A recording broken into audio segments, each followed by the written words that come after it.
When a mining company drops a headline like 1 meter at 15 grams tonne per gold, most investors feel like that's the only number they need to know. It's not. That number alone tells you almost nothing. I have spent 10 years reading these reports. In this video, I'm giving you the exact 5-point framework that I use on any ASX drilling reports. By the end of this, you're going to read them like a geologist too, and you're going to make better investment decisions because of it. I'm Amo. I'm an Australian geologist with 10 years in the mining industry. Everything in this video is my own geological analysis and should so not be used as financial advice. To show you exactly how this works, I've actually built a fake ASX announcement complete with drilling results. This is Artemis Aurum Resources, a fictional underground gold explorer. The drill results are all fabricated, but the framework that I apply is real. And it's the same one that works on any announcement that I've ever read. So here's the framework, five criteria, each scored out of 2.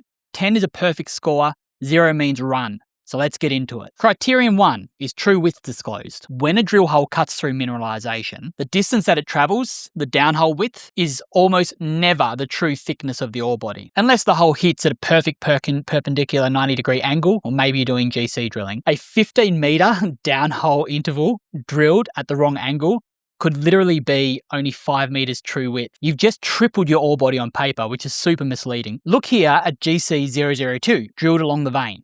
Every meter is in ore. It looks incredible on paper, but extend that hole like another 25 meters and it's probably still going to be in this vein because you're drilling along it, not through it. Without knowing the vein orientation, that's 30 meters of mineralization that could be only 2 meters wide. Very easy to miss and very misleading. Good companies tell you this. They're going to report the true width or they're going to give you the numbers to calculate it yourself. One caveat, in a true stockwork system with multiple veins running in multiple directions, true width becomes genuinely complex. The MD Craig of Unity Metals actually pointed this out in my last video and he's completely right. But the key issue is, are the companies acknowledging the issues in their report or are they just hoping that you don't notice it at all? Let's score big drill release now. So no disclosure of true width, we'll get a 0. Acknowledged but not provided, that'll give you a 1. And true width reported or enough data to calculate it ourselves, you get a 2. All I can see is 5 meters at 3.5, 5 meters at 4.2, and 5 meters at 2.1 grams per tonne. No true width, no hole orientation, no vein orientation. Nice picture though, that's a 0. Okay, it's not looking great for Artemis Aurum Resources so far. Let's just go ahead and look at Criterion 2, which is the grade actually good? It sounds simple, but it's really not. Grade without context is absolutely meaningless. 1% copper in an open pit is absolutely different from 1% copper underground. So here's a rough guideline that I've put together. Grades that range by commodity and mining methods. Open pit gold, your cutoff is around 0.5 gram per tonne. Large scale operators can actually push lower than that, but in general. Underground gold, narrow vein, you need around 2 grams per tonne. Open pit copper, you're looking at 0.4 to 0.5%. And underground copper, you're going to need closer to 1% to justify the capital investment. But grade by itself isn't just a number. It's actually a number in a place. 1 gram per tonne gold deposit in WA goldfields, with infrastructure everywhere, roads, processing plants, etc., is a completely different proposition than the same grade in a remote jurisdiction with no roads, maybe in a jungle in like West Africa or something. Let's score the big drill release now. So below economic threshold gets you a 0. If it's marginal, you'll get a 1. Clearly above the threshold grade, you get a 2. Now, big drill release averages around 3.2 grams per tonne for underground gold. So that's comfortably clearing the 2 gram cutoff. So that's a 2, assuming that this isn't a remote jurisdiction in a jungle. So it's looking better for Artemis. Maybe they're actually not a walking investment time bomb waiting to happen. So we'll go ahead and look at Criterion 3 now. This is the one that most people actually miss. It's, is the grade consistent across the interval? Or is just there one sample inflating the entire average of the interval? Companies like to report composited or averaged intercepts. They often average them across the whole width that's being displayed. That's standard, but what's hiding inside those averages really matters. Look at big drill release here.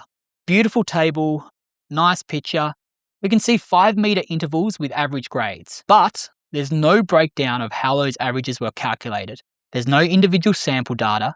Even the image shows composites. The grade looked good in Criterion 2, but how much confidence should we actually have in these numbers? So I actually snuck into the geologist's office at Artemis Resources, and I've gone ahead and pulled out the real data they didn't want us to see. Here's the reported grades next to what's actually under the hood. The composite grades looked economic for an underground gold mine, but now that we can see that 80% of the individual samples are around 0.1 grams per tonne, which is violently uneconomic. A few freak grades in here are dragging the overall average sky high. In gold mining, this is called the nugget effect. In copper and base metals, it's smearing, and it happens constantly. So how do you not get caught out by this in drilling reports? Look for individual assays in the appendix of the report. If they're not there, it's a yellow flag, maybe even orange flag. Over here on the right, I've decided just to show you what real good data looks like. Maybe unrealistic, but this is what you want to aim for. Consistent grades across the entire interval. No one sample dragging averages up. No single outlier skewing our data. And every interval has been reported, not just an average. So let's score a big drill release now. Composites only with no individual intervals gets a 0. Individual intervals provided but grades are patchy will get a 1.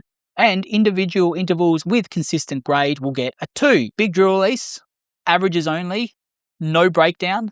That's going to be another 0. So this amazing drill release by Artemis is starting to look pretty lousy. I'm going to give it the benefit of the doubt and move on and have a look at Criterion 4. Is the grade consistent, not just in one hole, but across multiple holes? A single drill hole is a single data point. It just tells you that there's mineralization in one spot. It tells you almost nothing about the size or the shape or the continuity of the ore body. And continuity is what makes a mine. Ask yourself, how many holes have actually returned a similar result to the headline hole being reported? How far apart are they? 5 holes on a 50-meter grid, all returning the same grade? You're starting to build a geological model. 1 hole, you've got a footnote. Let's go ahead and score a big drill release now. So if you've got a single hole without any context, it's a 0.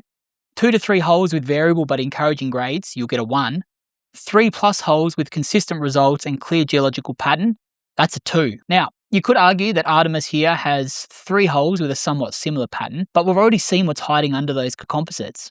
Without the individual intervals, I can't confirm whether the high-grade core is consistent across holes. I want to give them a 0, but they've got a vein drawing and at least 2 holes with similar averages. Grudgingly, I'm going to give them a 1, but it's barely. Realistically, Artemis can't recover from this. We're already looking to put our money somewhere else. But as awkward as it is, their CEO actually just slipped into my LinkedIn DMs, begging for just one more chance. So let's go ahead and look at Criterion 5. Now, Criterion 5 is made up of 2 things. We've got QA/QC and geological confidence. Now, QA/QC first. Companies verify their results by inserting blanks, standards, and duplicates into their sampling stream. Blanks should return 0 grams per tonne or 0%. Standards should return a known grade. Duplicates should match one another. Go to the JORC tables at the back of any ASX announcement. Section 7, sample quality. Is it blank or is it just full of not applicables? That's a problem. If it names their protocols and says results were within acceptable limits, well then that's exactly what you want to see. Now let's look at geological coherence. Does the mineralization that they're seeing actually make sense? If a company claims porphyry copper in rocks that cannot host a porphyry system, either they don't understand their own geology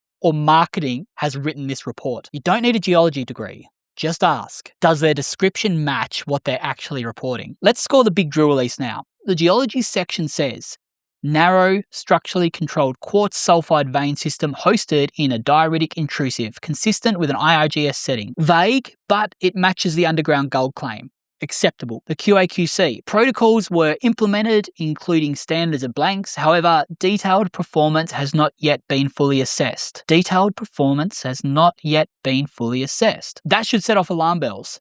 What does not yet fully assessed even mean? You ran the controls but didn't even check if they worked? I can't give them a 0. There's some geology and apparently a QAQ system in place. I can't give them a 2 because it's too vague.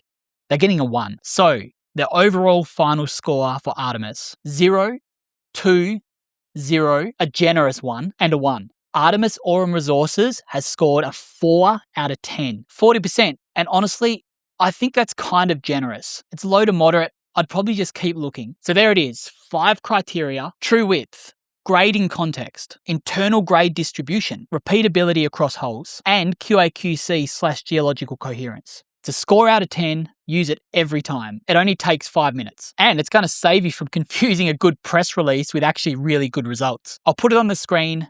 Download it, print it, screenshot it. Companies that score well consistently on this framework are worth watching. Companies that consistently score low, I probably wouldn't even bother, at least for now. If you actually want to see me apply this framework to real companies as they release their reports, let me know in the comments down below. Hit a subscribe so you don't miss anything that I release. I'll see you in the next one.